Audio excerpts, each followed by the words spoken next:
Welcome back to my YouTube channel. ഇന്ന് നമ്മൾ discuss ചെയ്യാൻ പോകുന്നത് ടെറിഡോഫൈറ്റ് എന്ന് പറയുന്ന ഒരു ഗ്രൂപ്പിനെ പറ്റിയാണ്. കഴിഞ്ഞ ക്ലാസ്സുകളിലായിട്ട് ആൽഗെ, ബ്രയോഫൈറ്റ് തുടങ്ങിയിട്ടുള്ള പ്ലാന്റ് കിങ്ഡത്തിലെ 2 ഗ്രൂപ്പുകളെ പറ്റി ഡിസ്കസ് ചെയ്തിട്ടുണ്ടായിരുന്നു. ഇതുവരെ കാണാത്തവരാണെന്നുണ്ടെങ്കിൽ ഞാൻ കാർഡിൽ ആഡ് ചെയ്യാം, അത് കാണുക. ഈ ഒരു പോർഷനിൽ ടെറിഡോഫൈറ്റ് അതിൻ്റെ ഇമ്പോർട്ടൻ്റ് ആയിട്ടുള്ള ക്യാരക്ടേഴ്സ്, എങ്ങനെയാണ് ടെറിഡോഫൈറ്റിൻ്റെ ലൈഫ് സൈക്കിൾ, അതായത് സെക്ഷൽ റീപ്രൊഡക്ഷൻ കംപ്ലീറ്റ് ചെയ്ത് അവരുടെ ലൈഫ് സൈക്കിൾ കംപ്ലീറ്റ് ചെയ്യുന്നത് എങ്ങനെയാണ്, ഇത്തരം കാര്യങ്ങളാണ് ടെറിഡോഫൈറ്റിൻ്റെ ഈ ഒരു ഏരിയയിൽ നമുക്ക് പഠിക്കാനുള്ളത്. അപ്പോൾ ടെറിഡോഫൈറ്റിൽ വരുന്ന 2 മെയിൻ മെമ്പേഴ്സാണ് ഹോഴ്സ് ടെയിലും അതേപോലെ ഫേൺ എന്ന് പറയുന്നത്. ഈ ഹോഴ്സ് ടെയിൽ എന്ന് പറയുന്നത് ഇക്വിസിറ്റ് എന്ന് പറയുന്ന ഒരു ടെറിഡോഫൈറ്റിന്റെ കോമൺ ആയിട്ടുള്ള പേരാണ് ഹോഴ്സ് ടെയിൽ എന്ന് പറയുന്നത്. നമ്മൾ കഴിഞ്ഞ ക്ലാസ്സിൽ ബ്രയോഫൈറ്റിന്റെ കേസിൽ ലിവർവേർഡ്സ്, മോസസ് എന്ന് പറഞ്ഞ 2 സെപ്പറേറ്റ് ഗ്രൂപ്പുകളെ പഠിച്ചിട്ടുണ്ടായിരുന്നു. പക്ഷെ ഇതിൽ സെപ്പറേറ്റ് ഗ്രൂപ്പായിട്ട് പഠിക്കാനില്ല, 2 എക്സാമ്പിൾ വെച്ചിട്ടാണ് നമ്മൾ ടെറിഡോഫൈറ്റ് കംപ്ലീറ്റ് ചെയ്യുന്നത്. And they are used for medicinal purpose and soil binders. Medicinal പർപ്പസിനും അതേപോലെ തന്നെ സോയിൽ ബൈൻഡേഴ്സ് ആയിട്ട് യൂസ് ചെയ്യുന്നുണ്ട്. ഇനി ടെറിഡോഫൈറ്റിന്റെ ഏറ്റവും ഇമ്പോർട്ടൻ്റ് ആയിട്ടുള്ള ഒരു ക്യാരക്ടറാണ്, നമ്മുടെ പ്ലാന്റ് കിങ്ഡത്തിൽ തന്നെ algae, bryophyte, pteridophyte, gymnosperm, angiosperm എന്നിങ്ങനെ കാറ്റഗറി ചെയ്തതിൽ ഏറ്റവും ഫസ്റ്റ് വാസ്കുലാർ ടിഷ്യൂസ് ആയിട്ടുള്ള സൈലോം ഫ്ലോയും റിപ്പോർട്ട് ചെയ്തിട്ടുള്ള പ്ലാന്റ് ഗ്രൂപ്പാണ് ഇത്, pteridophytes. So evolutionarily they are more important than algae and bryophyte. കാരണം എവല്യൂഷണറിലി എന്താണ്, അവരാണ് first terrestrial plant to possess vascular tissues. Vascular tissues എന്ന് പറയുമ്പോൾ എന്താണ്, xylem, phloem. Xylem, phloem. Xylem എന്ന് പറയുന്നത് സോയിലിൽ നിന്നുള്ള വാട്ടർ ആൻഡ് മിനറൽസ് പ്ലാന്റിന്റെ വിവിധ ഭാഗങ്ങളിലേക്ക് എത്തിക്കാൻ വേണ്ടിയിട്ടാണ് ഹെൽപ്പ് ചെയ്യുന്നത്. അതൊരു വാസ്കുലർ ടിഷ്യൂ ആണ്. നമ്മൾ ടിഷ്യൂസിനെ പറ്റി നെക്സ്റ്റ് ചാപ്റ്ററിലായിട്ട് പഠിക്കുന്നുണ്ട്. പക്ഷെ സൈലം അതിന്റെ ഫംഗ്ഷൻ എന്താണ് എന്ന് ഇപ്പം അറിഞ്ഞിരിക്കും. പിന്നെ ഫ്ലോയ എന്ന് പറയുന്ന സമയത്ത് പ്ലാന്റ് അവരുടെ ലീഫിൽ വെച്ച് ഫോട്ടോസിന്തസിസ് വഴി പ്രിപ്പയർ ചെയ്തിട്ടുള്ള ഫോട്ടോസിന്തറ്റിക് ആയിട്ടുള്ള മെറ്റീരിയൽസ് അല്ലെങ്കിൽ ഫുഡ് മെറ്റീരിയൽസ് പ്ലാന്റ്സിന്റെ തന്നെ വിവിധ ഭാഗങ്ങളിലേക്ക് എത്തിക്കാൻ വേണ്ടി ഹെൽപ്പ് ചെയ്യുന്ന ഒരു വാസ്കുലർ ടിഷ്യൂ ആണ് ഫ്ലോയം. ക്ലിയർ? അപ്പോൾ വാസ്കുലർ ടിഷ്യൂസ് റിപ്പോർട്ട് ചെയ്തിട്ടുള്ള ഒരു പ്ലാന്റ് ഗ്രൂപ്പ് എന്ന് പറയുന്നത് ആദ്യമായിട്ട് റിപ്പോർട്ട് ചെയ്ത് ആരെല്ലാം വെച്ചിട്ടാണ്, ടെറിഡോഫൈറ്റ് മുതൽക്കാണ്. ഇനി ടെറിഡോഫൈറ്റിലും ജിംനോസ്പേമിലും ആൻജിയോസ്പേമിലും ഒക്കെ നമുക്ക് ഈ ഒരു വാസ്കുലർ ടിഷ്യൂസ് കാണാൻ പറ്റും. ഇതാണ് ഹോഴ്സ് ടെയിൽ അല്ലെങ്കിൽ ഇക്വിസിറ്റ് എന്ന് പറയുന്നത്. അതായത് ഹോഴ്സ് ടെയിൽ നമ്മുടെ കുതിരയുടെ വാല് പോലെ തന്നെ ഒരു സിമിലാരിറ്റി വരുന്നതുകൊണ്ടാണ് ഇവരെ കോമൺ ആയിട്ട് ഹോഴ്സ് ടെയിൽ എന്ന് പറയുന്നത്.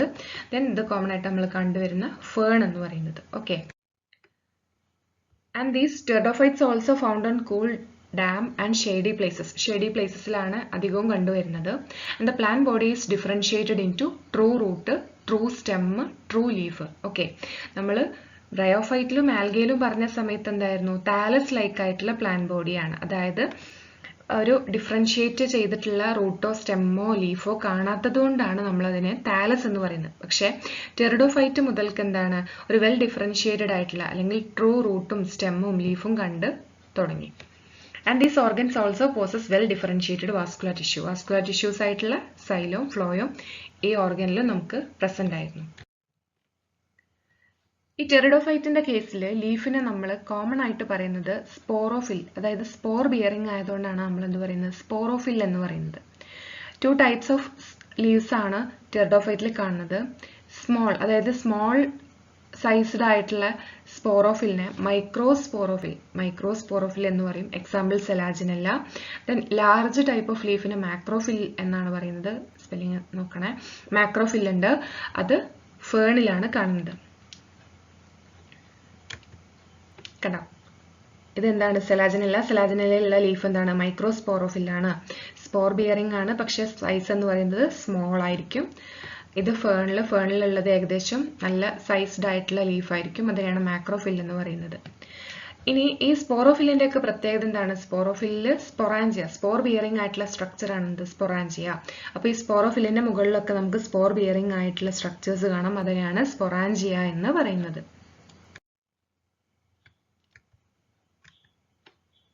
Then the sporangia produces spore by meiosis in spore mother cell.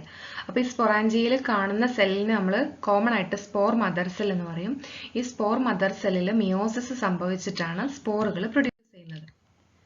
കണ്ടോ, ഇതെന്ന് പറയുന്നത് എന്താണ്, ഒരു ഫേണിന്റെ ലീഫ് അല്ലെങ്കിൽ സ്പോറോഫില്ലാണ്. ഈ സ്പോറോഫില്ലിന്റെ ഏറ്റവും ബാക്കിൽ സൈഡിലായിട്ട് നമുക്ക് ഇങ്ങനെ സ്പോർ ബിയറിംഗ് ആയിട്ടുള്ള ഇത്തരത്തിലുള്ള ക്ലസ്റ്റേഴ്സ് ഓഫ് സെൽസ് അല്ലെങ്കിൽ ഒരു സ്ട്രക്ചർ കാണാം. ഇത്തരത്തിലുള്ള ഈ ഒരു സ്ട്രക്ചറിനെയാണ് സ്പൊറാഞ്ചിയ. ഈ സ്പൊറാഞ്ചിയയ്ക്കുള്ളിലായിരിക്കും സ്പോറുകൾ പ്രൊഡ്യൂസ് ചെയ്യുന്നുണ്ട്. ഓക്കെ, ഇതൊക്കെ എന്താണ്, സ്പൊറാഞ്ചിയാണ്. ഈ സ്പൊറാഞ്ചിയയിൽ മിയോസിസ് നടന്ന്, അതായത് സ്പൊറാഞ്ചിയയിൽ സ്പോർ മദർ സെൽ ഉണ്ടാവും. സ്പോർ മദർ സെല്ലിൽ മിയോസിസ് നടന്നിട്ട് എന്തുണ്ടാവുന്നു, സ്പോറുകൾ ചെയ്യുന്നു.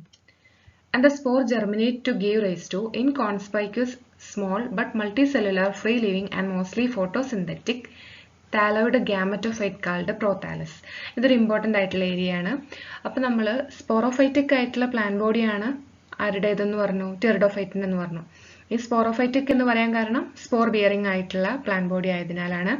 അപ്പോൾ ഈ സ്പോറ് ജെർമിനേറ്റ് ചെയ്തിട്ടുണ്ടാവുന്ന ഇൻകോൺസ്പൈക്വസ്, അതായത് ഒരു ഏറ്റവും സ്മോളസ്റ്റ് ആയിട്ടുള്ള മൾട്ടി സെല്ലുലാർ ആയിട്ടുള്ള പക്ഷേ ഫോട്ടോസിന്തറ്റിക്കും ആയിരിക്കും താലസ് ലൈക്ക് ആയിട്ടുള്ള ഗ്യാമറ്റോഫൈറ്റിക് ആയിട്ടുള്ള അല്ലെങ്കിൽ ഗ്യാമറ്റോഫൈറ്റിനെയാണെന്ന് പറയുന്നത് പ്രോതാലസ്. അപ്പോൾ ടെറിഡോഫൈറ്റിന്റെ ഗ്യാമറ്റോഫൈറ്റിക് ആയിട്ടുള്ള ഫേസിന് പറയുന്ന പേരാണെന്ത്, പ്രോതാലസ്. ഇനി ഗ്യാമറ്റോഫൈറ്റിലായിരിക്കും male and female sex organs ആയിട്ടുള്ള ആന്ത്രീഡിയോ ആർക്കിഗോണിയം കാണുന്നത്. മെയിൽ ഗ്യാമേറ്റ് എന്ന് പറയുന്നത് ആന്ത്രോസോയിഡ് ആണ്, ഫീമെയിൽ ഗ്യാമേറ്റ് എഗ് ആണ്. ഈ ആന്ത്രോസോയിഡ് ഇതുപോലെ നമ്മൾ ബ്രയോഫൈറ്റിൽ പറഞ്ഞതുപോലെ വാട്ടറിലേക്ക് റിലീസ് ചെയ്യുന്നു. ദെൻ ആന്ത്രോസോയിഡ് ആർക്കിഗോണിയയിലെത്തി അതിലുള്ള എഗ്ഗുമായിട്ട് ഫ്യൂസ് ചെയ്തിട്ട് എന്തായിട്ട് മാറുന്നു, സൈഗോട്ട് ഫോം ചെയ്യുന്നു. ഈ സൈഗോട്ട് എന്ന് പറയുന്നത് എപ്പോഴും അതിന്റെ പ്ലോയിഡി ഡിപ്ലോയിഡ് ആണ്, 2n ആണ്. ഗാമേറ്റിന്റെ പ്ലോയിഡി ഹാപ്ലോയിഡ് ആണ്. അപ്പൊ രണ്ട് ഹാപ്ലോയിഡ് ആയിട്ടുള്ള ഗാമേറ്റുകൾ ഫ്യൂസ് ചെയ്തിട്ട് എന്ത് ഫോം ചെയ്യുന്നു, സൈഗോട്ട് ഫോം ചെയ്യുന്നു. അപ്പൊ ആന്ത്രോസോയിഡ് n ആണ്, എഗ് n ആണ്. അത് തമ്മിൽ ഫ്യൂസ് ചെയ്തിട്ട് ഫോം ചെയ്യുന്ന സൈഗോട്ട് 2n ആയിരിക്കും. And the zygote develop into multicellular sporophyte. ഈ സൈഗോട്ട് പിന്നെ എന്തായിട്ട് മാറുന്നു, സ്പോറോഫൈറ്റിക് ആയിട്ടുള്ള പ്ലാന്റ് ബോഡി തന്നെ ആയിട്ട് മാറും. ഇനി ചില കേസിൽ ചില ടെറിഡോഫൈറ്റ് ഹോമോസ്പോറസ് ആണ്, ചില ടെറിഡോഫൈറ്റ്സ് ഹെറ്ററോസ്പോറസ് ആണ്. ഹോമോസ്പോറസ് എന്ന് പറഞ്ഞാൽ സിമിലർ കൈൻഡ്സ് ഓഫ് സ്പോർ, എല്ലാ സ്പോറും സിമിലർ കൈൻഡ്സ് ആണെങ്കിൽ അതിനെയാണ് നമ്മൾ എന്ത് പറയുന്നത്, ഹോമോസ്പോറസ് എന്ന് പറയുന്നത്.